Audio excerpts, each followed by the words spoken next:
रानीपुर नाम का एक गांव था जहां एक गरीब चूड़ी वाला रामू रहा करता था।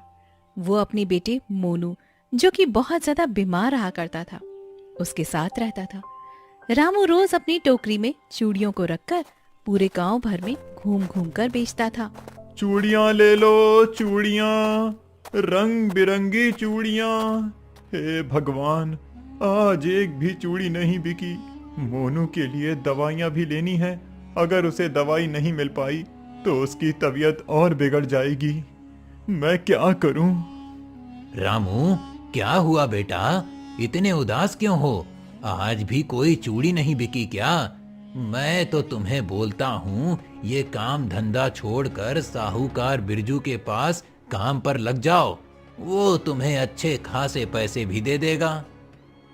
नहीं रामलाल काका, साहूकार बिरजू बहुत ही दुष्ट व्यक्ति है। दूसरों की जमीनों को हड़प लेता है और उन्हें मारता भी है।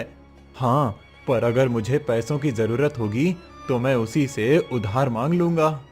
हाँ बेटा, तुम बहुत ही अच्छे लड़के हो, पर क्या करें, तुम्हारी किस्मत ही खराब है।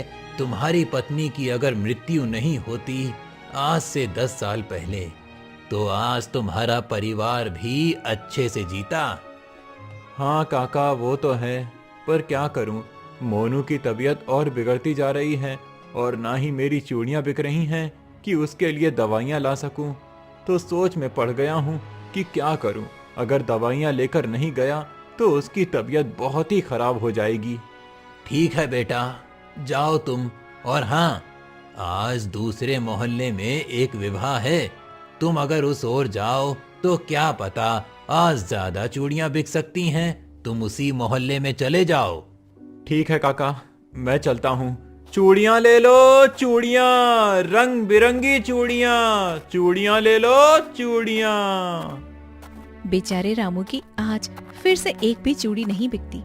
पर रामलाल काका ने जैसा बोला कि उसके दूसरे मोहल्ले में विवाह है, तो ये सुनकर रामू उस मोहल्ले में पहुंच गया।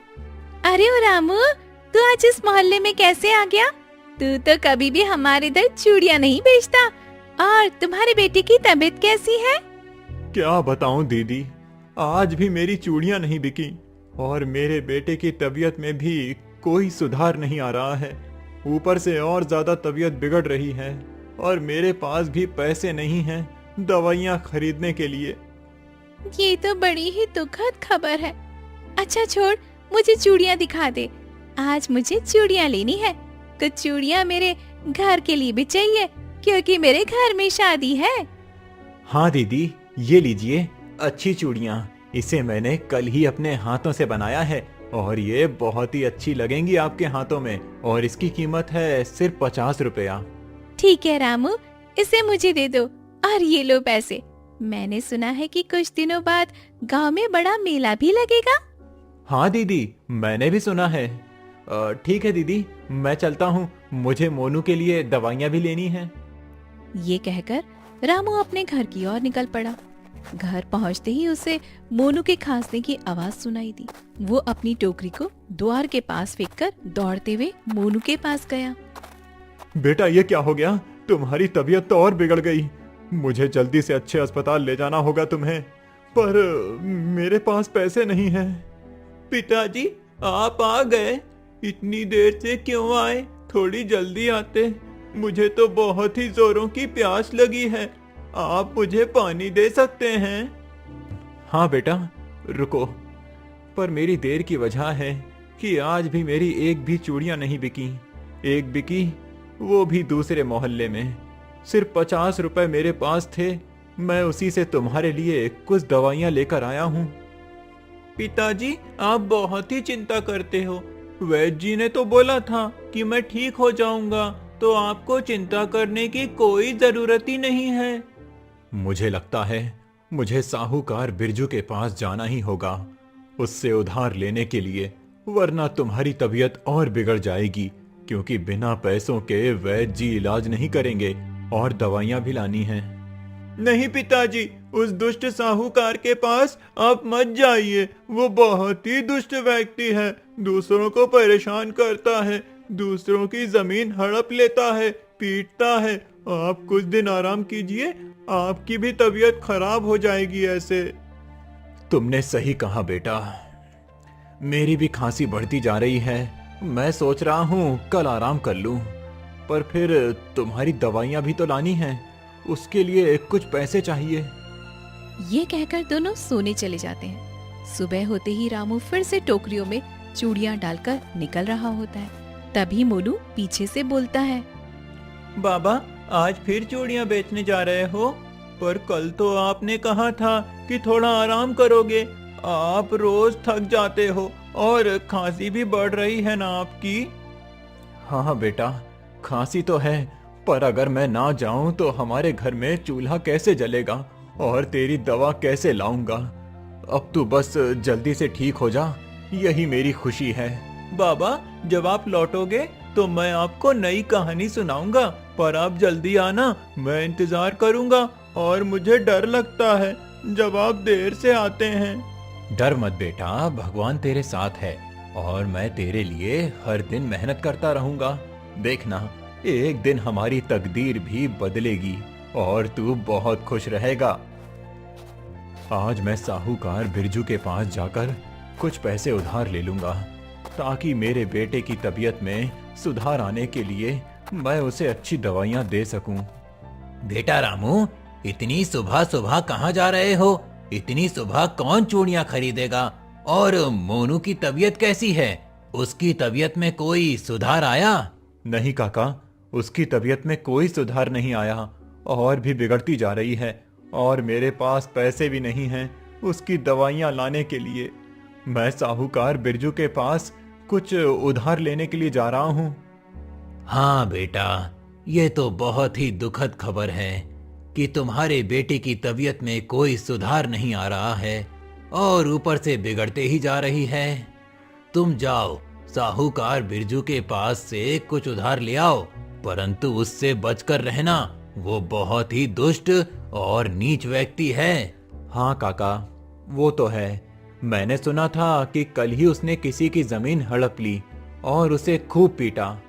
ये कहकर रामू साहूकार बिरजू के घर के पास जाने लगता है।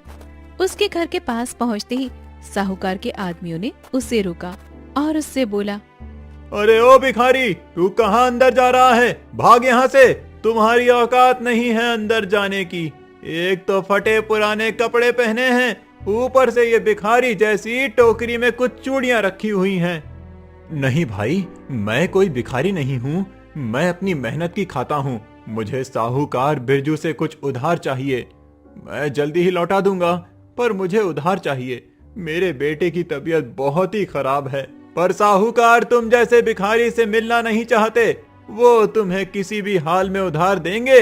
चलो निकलो यहाँ से, भाग जाओ गरीब कहीं के। क्या चल रहा है वहाँ? कौन है और तुम लोग लड़ाई क्यों कर रहे हो? कोई नहीं मालिक, एक गरीब भिखारी यहाँ पर आकर अनाप शनाप बोले जा रहा है। बोल रहा है कि मुझे उधार चाहिए, और ये गरीब चूड़ियां बेचने वाला है। कोई भी पुरानी टूटी हुई चूड़ियां बेचता है। अंदर भेजो उसे, मैं उससे बात करता हूँ, उसे क्या चाहिए।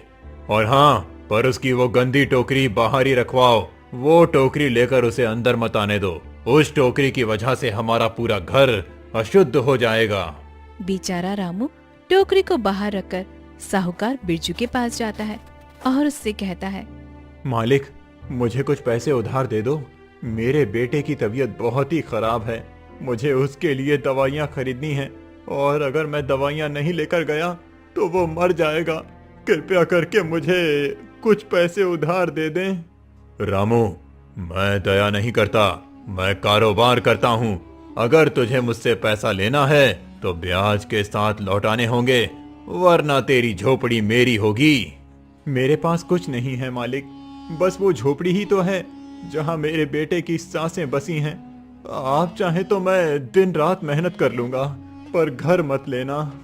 तू मेहनत करेगा, पर क्या तेरी चूड़ियां अब इतना कमा पाएंगी कि ब्याज भी चुका सके? तेरे जैसे लोग हमेशा उम्मीदों के भरोसे में जीते हैं और वही उम्मीद तोड़ देते हैं। उम्मीद ही तो मेरी आखिरी पूंजी है मालिक। जब सब कुछ छिन गया, तब उसी से मैं अपने बेटे को जीते देखता हूँ। बस इतना कर दो कि मैं उसकी दवा ला सकूं। ठीक है, लेकिन याद रखना हफ्ते के आखिरी तक ब्याज चाहिए। अगर एक भी दिन चूका तो मैं खुद आकर तेरा दरवाजा तोड़ दूंगा, और तुझे भी। मैं हर सुबह आपकी छाया को भी नमस्कार करूंगा, अगर उस नमस्कार से मेरा बेटा हंस सके। आप मुझसे जो चाहते हैं ले लें, बस मुझसे मोनू का चेहरा मत छीनना। तेरे शब्द मीठे हैं रामू, लेकिन दुनिया मिठास से नहीं चलती। यहाँ सिक्के बोलते हैं, आंसू नहीं। मैं तुझे पैसे दे रहा हूँ, पर दया समझकर नहीं। पैसे लेकर रामू तुरंत ही दवा लेने के लिए चला गया और फिर दवा लेकर घर पर पहुंचा। देखो बेटा, मैं तुम्हारे लिए दवा ले आया हूँ। अब तू जल्दी ही ठीक हो जाएगा। ये दवा तेरी सारी थकान और दर्द मिटा देगी। बस तू मुस्कुराता रहना। बाबा, आप पैसे कहाँ से लाए? कल तो आपके पास कुछ भी नहीं था। आपने फिर किसी से उधार तो नहीं लिया ना?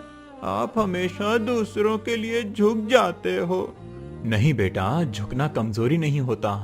जब किसी के लिए दिल से लड़ना पड़े तो थोड़ा सिर झुकाना भी इज्जत की बात होती है। मैंने बस तेरे लिए ये कदम उठाया।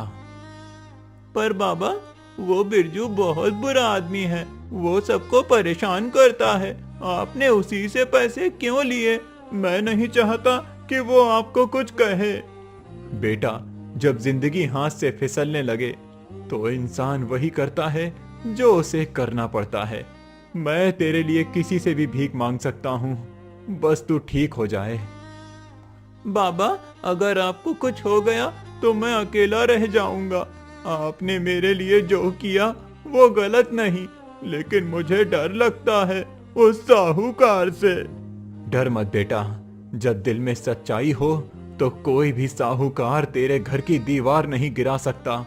ये दवा बस तेरे लिए है। मेरा सारा संसार तू ही है। बाबा, मैं जानता हूँ आप सच्चे इंसान हैं, पर दुनिया सच्चाई से नहीं चलती। आप हर दिन मेहनत करते हैं, फिर भी लोग आपको नीचा दिखाते हैं। हाँ बेटा, दुनिया ऐसे ही चलती है, लेकिन अगर दिल साफ हो तो भगवान खुद रास्ता बनाते हैं। आज तू बस मेरी बात मान और दवा ले ले।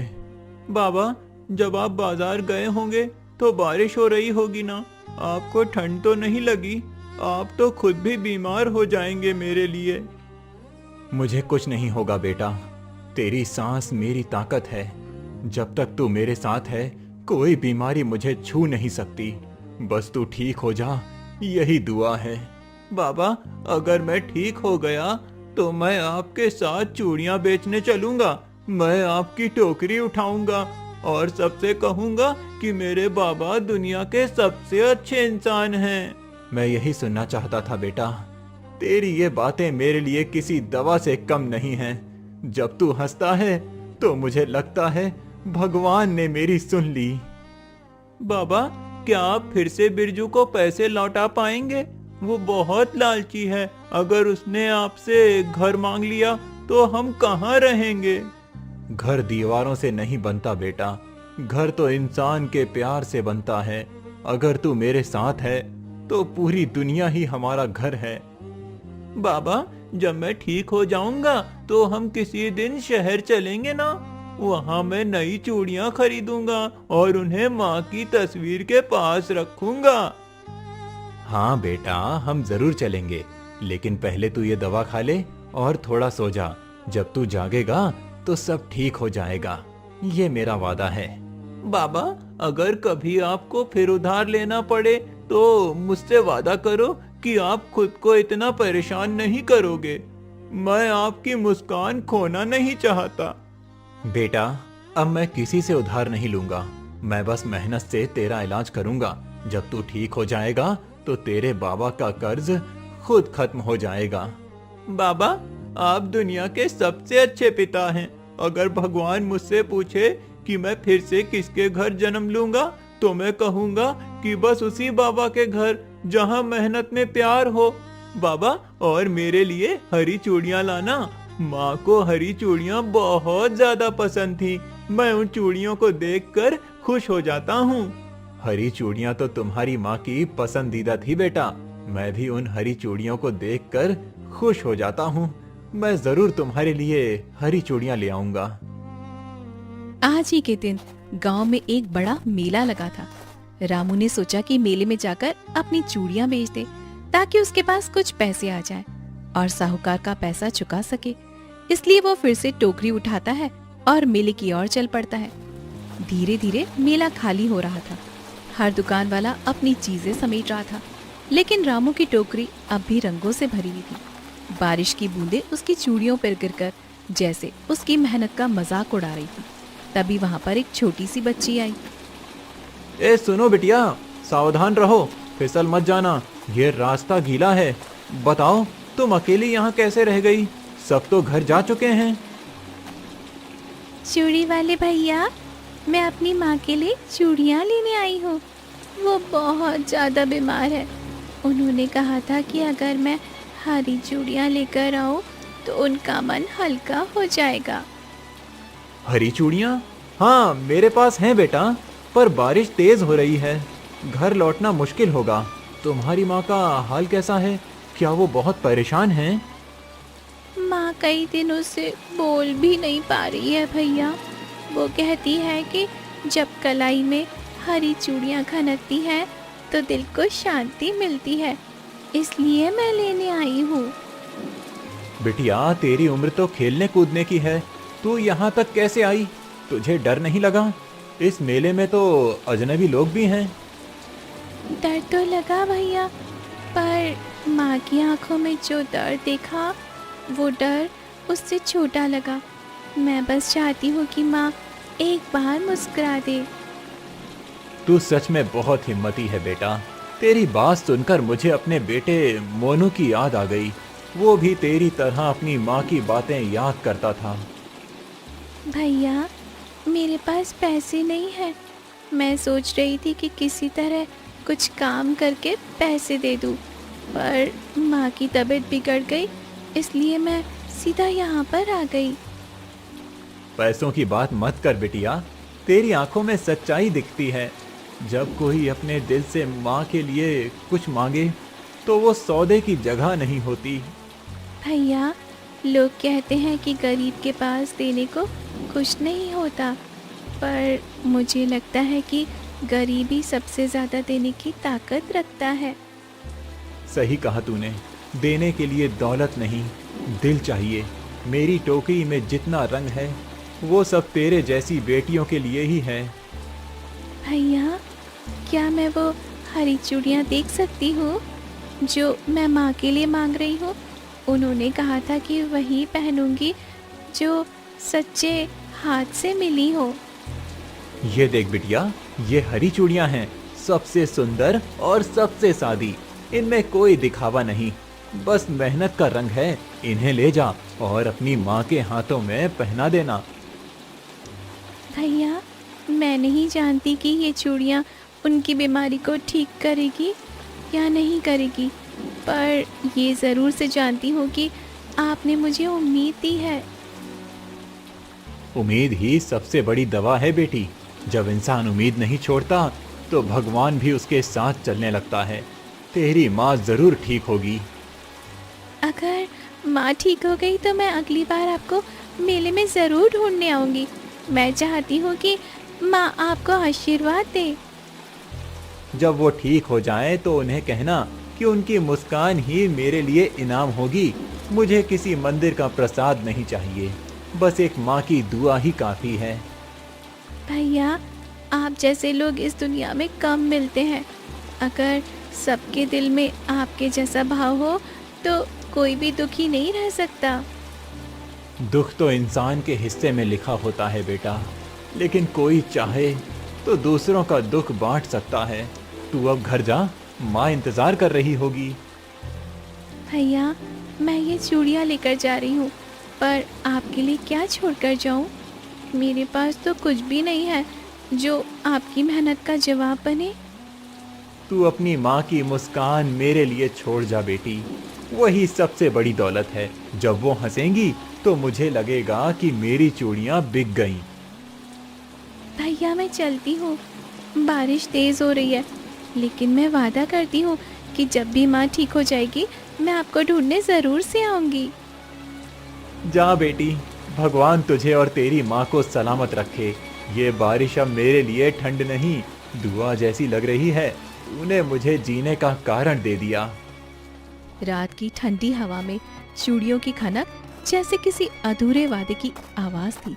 घर के भीतर दिए की लौ धीमे धीमे कांप रही थी और रामू का दिल भी उसी लौ की तरह बुझता जा रहा था। बाबा, आपने कहा था कि कल मुझे हरी चूड़ियाँ दोगे। देखो, मैंने खिड़की से देखा, बाहर बारिश हो रही है। क्या आप इतने थक गए हो कि मुझसे बात भी नहीं करोगे? बेटा, आज थोड़ा थक गया हूँ, पर तू आराम से सो जा।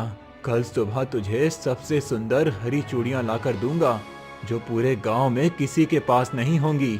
बाबा, जब आपने कहा कि मेला बहुत बड़ा था, तो क्या वहाँ बहुत सी रोशनी थी? क्या बच्चे हंस रहे थे? मैं भी वहाँ जाना चाहता हूँ।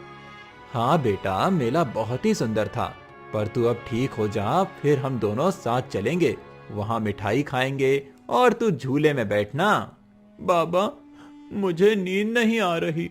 आप मेरे पास बैठो, मुझे डर लग रहा है। बाहर हवा का शोर बहुत तेज है, जैसे कोई रो रहा हो। डर मत बेटा, मैं यहीं हूँ, तेरे सिर पर हाथ रखकर बैठा हूँ। तू मेरी जान है। अब आंखें बंद कर और सपनों में मुस्कुरा। बाबा, अगर मैं ठीक हो जाऊं तो क्या हम नदी किनारे फिर से जाएंगे? मुझे वो जगह बहुत पसंद है जहां माँ हंसती थी। हाँ बेटा, जरूर चलेंगे। वहाँ अब भी तेरा इंतजार करती हवा बहती है। तू बस जल्दी से ठीक हो जा। बाबा, मुझे लगता है माँ बुला रही हैं। क्या सच में माँ स्वर्ग से देखती हैं हमें? क्या वो खुश होती होंगी मुझे देखकर? हाँ बेटा, माँ तुझे हमेशा देखती हैं और मुस्कुराती हैं। जब तू मुस्कुराता है तब उन्हें सुकून मिलता है। बाबा, मेरी हथेली में 2 चूड़ियां हैं जो मैंने आपके डिब्बे से ली थी। मुझे लगा माँ इन्हें पहनेंगी तो खुश होंगी। बेटा, वो टूटी हुई हैं, उन्हें मत पकड़, तुझे चोट लग जाएगी। छोड़ दे, सुबह मैं तुझे नई दूंगा। बाबा, मैं इन्हें छोड़ नहीं पा रहा। इनमें से माँ की खुशबू आती है, जैसे वो यहीं कहीं आसपास हों। बेटा, अब सो जा, सुबह सब ठीक हो जाएगा। तेरी माँ भी तुझसे खुश होंगी। मैं यहीं बैठा हूँ तेरे सिरहाने। बाबा, अगर मैं सो गया तो क्या सुबह आप मुझे जगाएंगे? मैं नहीं चाहता आप दूर जाएं। हाँ बेटा, मैं यहीं रहूंगा, तू चिंता मत कर। मैं तुझे खुद जगाऊंगा, सुबह सूरज के साथ। रात बीतती गई और सुबह की किरणें जब आंगन में उतरी तो घर के भीतर सन्नाटा था। टूटी हुई हरी चूड़ियां मोनू की हथेलियों में चमक रही थी और मोनू की सांस रुक चुकी थी। अरे रामू, क्या हुआ? तेरा बेटा तो हमेशा हंसमुख था, ये कैसे हो गया? किस्मत ने तुझसे सब कुछ छीन लिया। बेटा, ये कैसे हो गया? तुम मुझे छोड़कर क्यों चले गए? मैं तुम्हारे बिना जीकर क्या करूंगा? हमने तो सुना था तू कल भी मेला गया था, दवाई के लिए गया था ना? भाई, तू कितना दुख झेल गया। देखो, फिर से बारिश शुरू हो गई है, जैसे आसमान भी रो रहा हो उसके लिए। ये टूटी हुई चूड़ियां देखो, इसके हाथ में भी थी। शायद इन्हीं के साथ उसने अंतिम सांस ली। कितनी अजीब बात है।